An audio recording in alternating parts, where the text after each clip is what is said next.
When I was a child, let me explain to you. We live in a different world.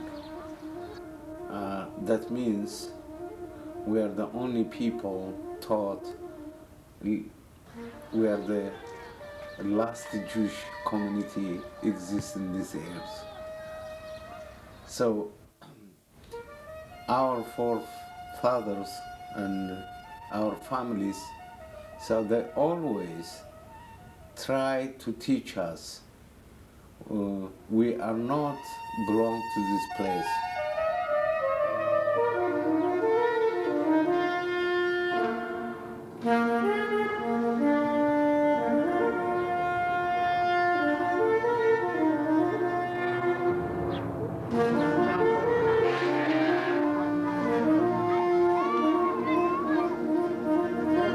And then you start asking your family. And then I remember my grandfather, and I asked him, listen, my son, one day we're going to be in Jerusalem, we're going to be free people. So if they're insulting you, don't cry, you have to fight back. I'm Moshe Bar Yehuda. I was sent by the Jewish Agency to Ethiopia in January 58, 44 or more years ago. Since then I am connected to the Ethiopian Jewish community and try to help, and now I hope that we'll succeed to rise that building. We knew them as Falasha and not Ethiopian Jews, and in Hebrew Ethiopia was in then Chabash, and I personally as a young officer in the army didn't know about the Falashas nothing, and I went to the chief rabbi, Rabbi Herzog, to ask him if to take that mission.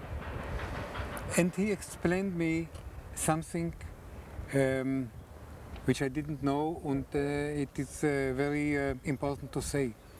The Ethiopian Jewish community kept the heritage and the tradition lonely.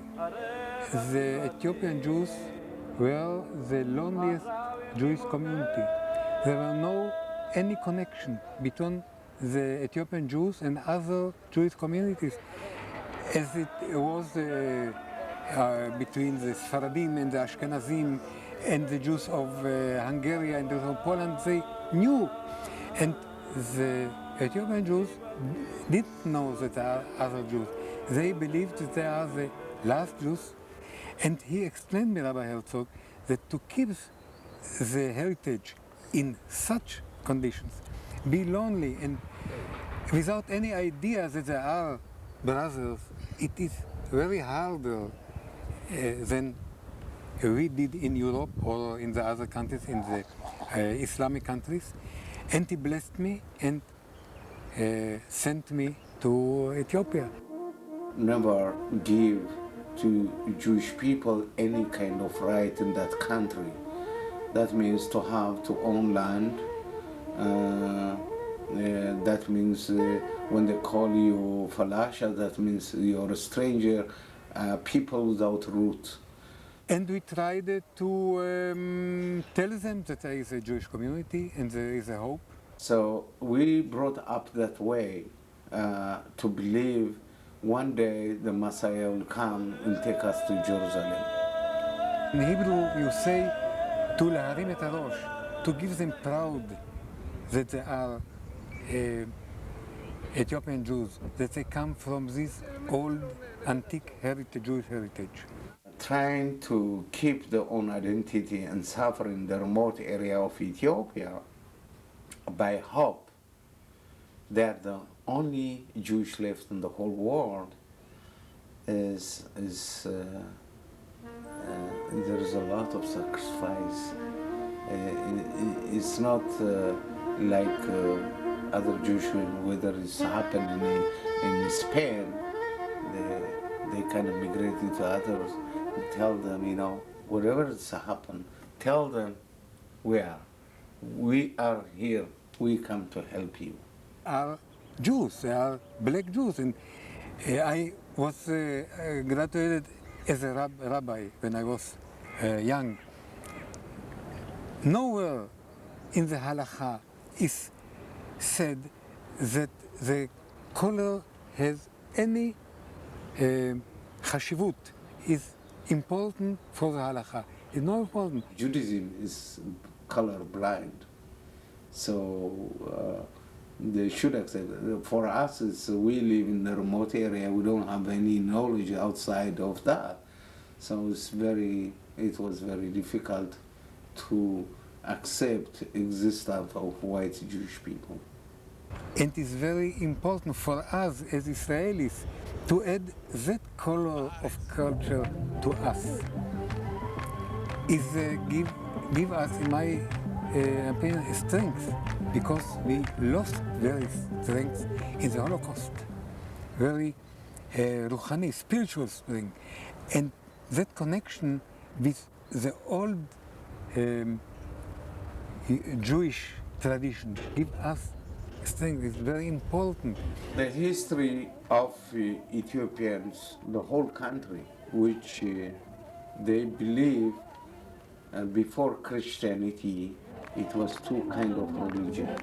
One is the Jewish religion, and the second, the pagan, all kind of religion. Before being Christianity, and because the son of King Solomon, he conquered Ethiopia. And then the most believer, they are Jewish religion. The whole culture has come from Jewish.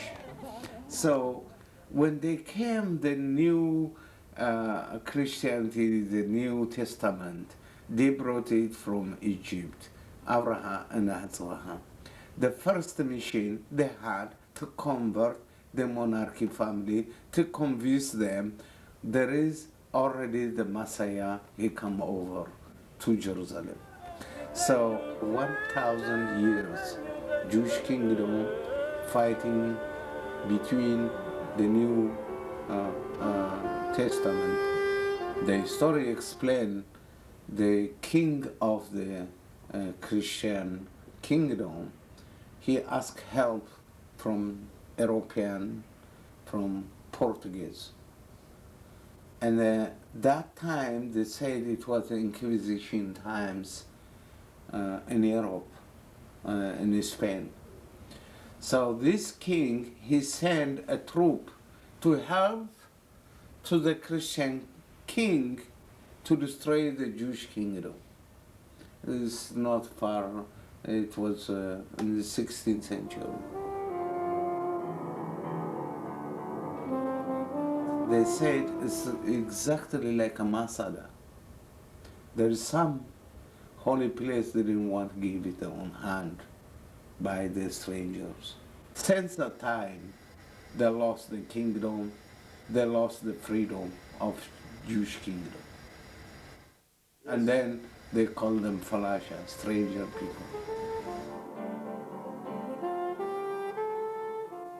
See, in the Kabbalah, they mention it's going to come from Ethiopia in the Kabbalah. I remember when I met Eli Wiesel talking about Holocaust, about everything. When I came to him in Boston, in his desk in his university, and I tell him, what do you expect? You blame the whole world. You're talking about human rights of people. But why you, right now, to prove it to you, you have to stand for this innocent, poor black Jew. Then he make a proof of your heritage, of your book history, whatever you say is in this world. But by not doing nothing, It's not going to prove it. Today, there's some Jewish black people. They march from Ethiopia to the desert of Sudan to reach to Jerusalem. Your challenge, your history of your book, make it a reality when you come and doing something to help them to make it their own challenge. My involvement in the cause of Ethiopian Jewry began in 1982. I was driving a friend home from a meeting at our synagogue, and she was quite sad, and I asked her why she was sad, and she indicated that her nephew had been killed in the Sudan and the Kenya area of Africa, and I thought to ask her immediately what was a nice Jewish boy from Minneapolis doing in the Sudan. And she promptly told me that he was working on behalf of the cause of the Beta Yisrael. He was trying to help the Ethiopian Jews to get out of Ethiopia and to help those who had migrated into Sudan and nearby countries to make their way to Israel. I will be brief. I'm here today to help continue the good work that my friend's brother, William P. Halpern, did over 25 years ago. Baruch Tegenya, the executive director, the Minhahel for this program, the Tomer Project in Rehovot, Bill and Baruch worked together as brothers to help Ethiopian Jews get to Eretz Yisrael. What he did was that he obtained work visas in the United States, and those official forms allowed some of the Ethiopians to then migrate legally through the immigration process, and they got themselves to Rome, which was the transfer point, at which point they were supposed to fly to the United States. Cleverly, of course, they got on a plane and headed to Israel. And many, many Ethiopian Jews owe their lives to the work of William P. Halpern, my friend's brother. William P. Halpern, who gave his life in 1982, he was killed in a car accident in Kenya as he was working on what we call an underground railway on their way to Eretz Yisrael. We in the United States want to continue his work, and we will do that by raising money for this project. Mr. Halpern, the major view here is orientated to Jerusalem. As far as you can see the project base that you can you take a photo of it? Please take a photo and close up. And I will turn it in the direction as it will be in the future, according to the place. You see, this is the direction to Jerusalem. The project is built on two levels. One level is the main entrance level, that you can see it here where we are staying now. The second one is on the slope, which will be used as an amphitheater for 850 persons. I hope it will be like this. Below it, in the plan, I can show it to you here, a second one. This is a view from the other side, from the inside. You see here the amphi, you can see the building, and you see here the garden which will be, which is so-called Tukuls, which is an authentic village as it was in Ethiopia.